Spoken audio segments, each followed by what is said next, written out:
Blood Type Ragu is a new play written and performed by Frank Giano Ingrasciotta.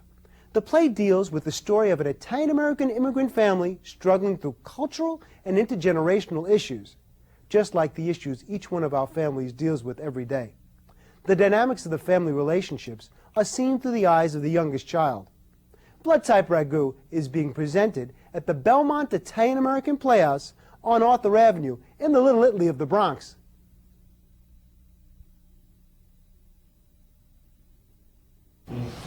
My story begins in this house right here in Ridgewood, Brooklyn, 1406 Willoughby Avenue.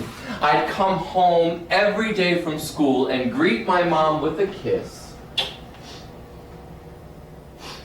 as she'd be preparing our last supper of the day. You know, food preparation was the umbilical cord to my cultural past. First, you must take a bunch of ancestral roots from Mazzara del Vallo, Sicilia, and let them flower. Let the families arrange to marry the seed of one Gaspare Ingrasciotta to the egg of one Maria Ballatore. Cut the roots from their stems to escape the World War II depression and marinate in transatlantic waters for 15 days. Place them in a 1949 New York melting pot and add 1 box of American cultural mix. Beat the 2 cultures together, adding sacrifice and hard work over the peasant stock. Reduce the mixture into a 1-family home. Then, as a preservative, wrap the entire living room in 1 big plastic slipcover and rope off to use for special occasions only. Then, ladle the rest of the family in a dungeonesque, dark basement. Spice with zest of Baroque and season to bad taste. This recipe serves 2 parents, 1 brother, 1 sister, and me. Ah, frangine, quando nasciste tu la mace mi spaccaste in mezzo. When you were born, you ripped me in half. It took 3 doctors to sew me shut, mommy. Ah, the stitches got infected. Ah, mother suffers for her children. Blood Type Ragu, written and performed by Frank Ingrasciotta, is currently being performed at the Italian-American Playhouse in the Belmont area of the Bronx. I want to welcome Frank to our show today. Thank you. Could you tell me a little bit about the play, or our audience members who are not familiar, you play all 32 characters in this play. Yes, I play 32 characters. It's about my experiences growing up, first-generation Italian-American. It's really basically about a boy's journey to manhood and what that first-generation child goes through growing up between 2 cultures. It basically deals with immigrant issues as well as issues of parent-child relationship as well as cultural issues. And I play over 32 characters. And what was your inspiration for undertaking this project? Well, my inspiration actually was that I really wanted to talk about the journey of the first generation child and what that child goes through. I had a very profound experience happen to me when I got married on my honeymoon, because I never thought that I was going to get reconnected to my roots. And I married a Sicilian woman who brought me back after 29 years. I grew up, being in Sicily, not being in Sicily, and I grew up basically with parents that were from the country, but then issues that happened between my parents drew me away from the culture. And in going back, I rediscovered all this family, and I really began to understand my parents a lot more from the situation that happened there. So I really thought that it was time for me to tell the story. People always said, you have these stories, you should write them down, but I found closure to the story that I felt I really had something to say as a performer. What I found so interesting about the play is that you change, you play the character of your mother, and then 2 seconds later you play yourself, and you're jumping back and forth. And I think a lot of people don't know if it's a comedy or if it's a drama, right, or sort of how to take that in. And how would you describe the performance? Well, as a child, I was an observer who really saw things. I saw a lot of comedy in things, even through some of the painful moments of my life. What was really interesting is that a lot of times in Mediterranean cultures, there's a tendency to really be dramatic in their way.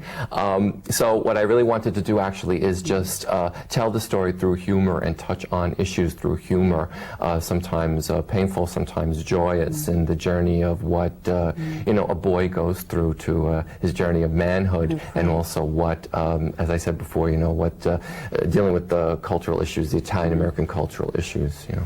And I think a lot of things, you know, Italians are sort of portrayed in you know, there's a typical stereotype of them. And I think what's so interesting about this play, it is a story, it's an immigrant story. Right. And you talk about, you know, I think it deals with, you know, the issues that your family dealt with and then coming to the United States and sort of maybe some difficulties they faced, and you growing up, you know, part of the old country, but still, you know, had ties to the new country. And it's issues that you do address in the performance. Yes, definitely. I mean, there are issues with, you know, when an immigrant goes to and trying to hold on to some of the old traditions, and then bringing them into all of a sudden being introduced to a new world. I mean, I had parents that came to this country and they never learned how to speak English, and it's really interesting because they sort of didn't move on with the culture here, and they didn't progress with the culture back home. So then me going back after 29 years was so interesting for me to see how much things have really changed with the culture.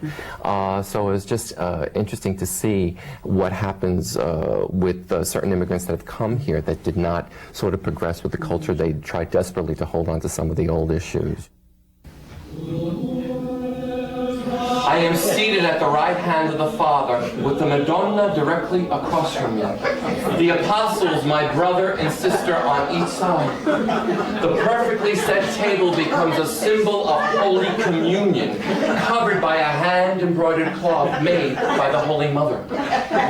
Our conveyor belt arms transport our nourishment from the kitchen directly to our plates. They were the gold ones bought 10 years ago in Occidental. Puttanazza di Kindrum Magno, whore from hell! I told you all 50,000 times you no put Italian bread upside down on the table. It was sacrilegious for him to see a symbol of life desecrated. Pooh! This bonnet, it tastes like the culo of porcupine! She's a no from Knickerbocker Bakery. Danger, Frank Ingrasciotta! Danger, Frank Ingrasciotta! If my father's bread wasn't fresh, no one could start eating. It was my daily chore to bike a mile to buy it at his favorite bread shop. This day, I got caught up playing Ringolario. Oh, Lord, help me to say the word so I shall be healed. Dad, I got a flat tire, and I didn't want to be late for dinner, so I bought your bread at the corner store because I really wanted you to have your bread. Ow! Shit! Go! Just in case you like.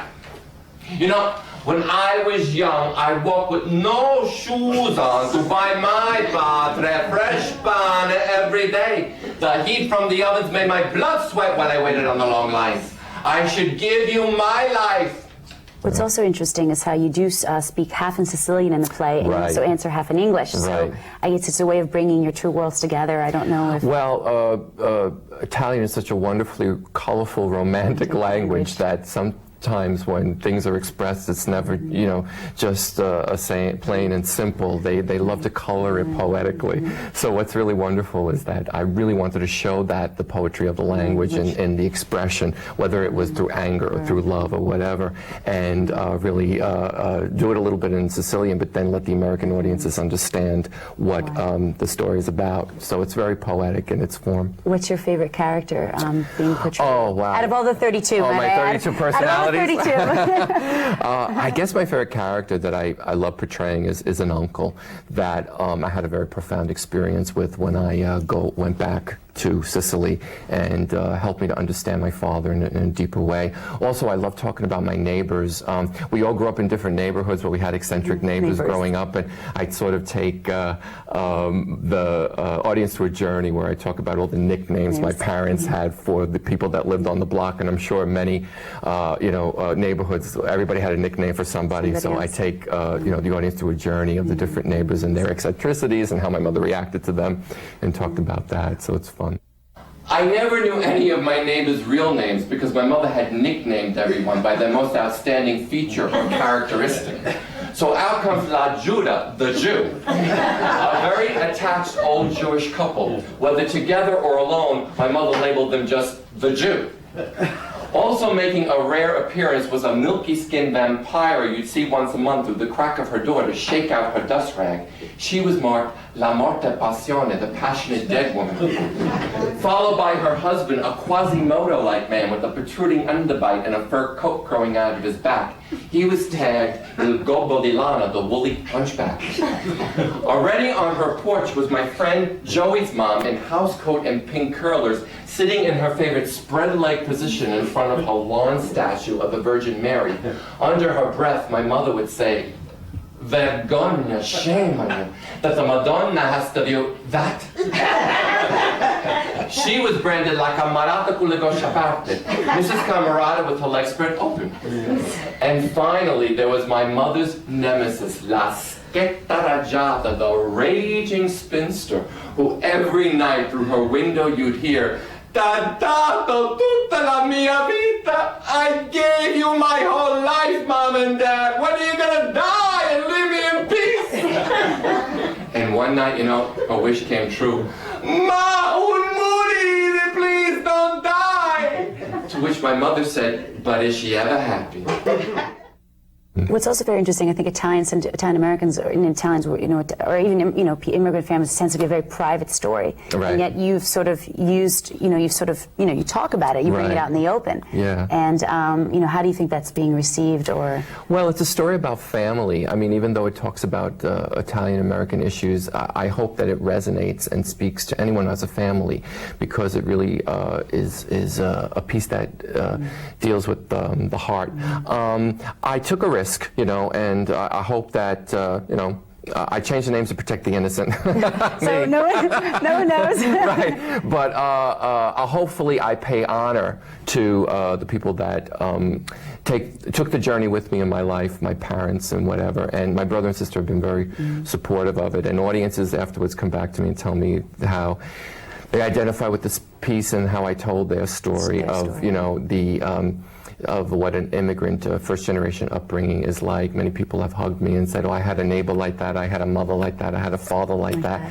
And it's very, that makes me feel good, because that's what the work for me is about. It's about really being able to touch people through my own life, to be able to, that hopefully people will find identification, to not just also Italian Americans, maybe other immigrants. No, not at all. I mean, I've had Latino people come up to me afterwards and say to me, Irish people come up to me afterwards, I had a father like that, or whatever, I think when one takes the risk to tell the truth and go deep in their own journey to tell a story as a storyteller, I think then it touches on the hearts of many. Even though my cultural way may be like one certain way, people get the deeper issue of the stories that are being told. What do you think was the most challenging of all the characters? I mean, you said your uncle was the one that you liked the most. Oh, that's was a good that also question. the most challenging one? The most challenging one was my mother, because she's was a very complex woman, very colorful in her way. It was never, she'd be one way one minute and one way the next minute. So to find the deeper layers and issues within her, because in many ways in my family I sort of took on the role of husband and son, and so sometimes it made through a child's eyes, seeing my mother in very different ways, and I really wanted to talk about that issue of sometimes how an Italian-American son plays different roles toward the mother, in the family, and I really wanted to give her character. So she was the biggest challenge. She also doesn't know, I don't know if you want me to let her know the answers, but your mother does not know that you've put on the performance. Well, she knows I'm doing a story about growing up Italian. She doesn't quite know that I'm doing a story about, her life.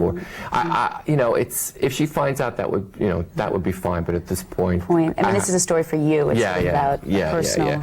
And I think that if she were to see it, she'd be honored by it. But some of the issues I think might be very, hard for her to look at, so I haven't quite, been able to tell her. This is, we won't let her know. And this has also been one of the longest running shows at the Italian American Theater in the Belmont, is that correct? Yes, the Belmont Italian American Playhouse is one of the only theaters that features a work solely by Italian-American playhouse. They've been in existence over 10 years. They're going to be starting classes there. There's another production, Love on the Edge of Dion Running. That's a wonderful theater, and it's located in the Little Italy section of the Bronx, and on 2385 Arthur Avenue. Also, NBC has taken an interest in wanting to possibly develop the work into a sitcom, and I'm going to be doing one act of the show for them at a performance space called Here, down in the Village. At 212-647-0202 for tickets there, and we'll see where it goes. I mean, it's very exciting. So hopefully it won't be the end of the show. It won't be the end of the show. I'm looking for actually venues to take it off Broadway and possibly give it a run down there. Well, I truly enjoyed the performance. I think it tells the immigrant story of many people, not only of maybe my family, but of others. And for the viewers out there, check out the show before it ends. It's absolutely amazing.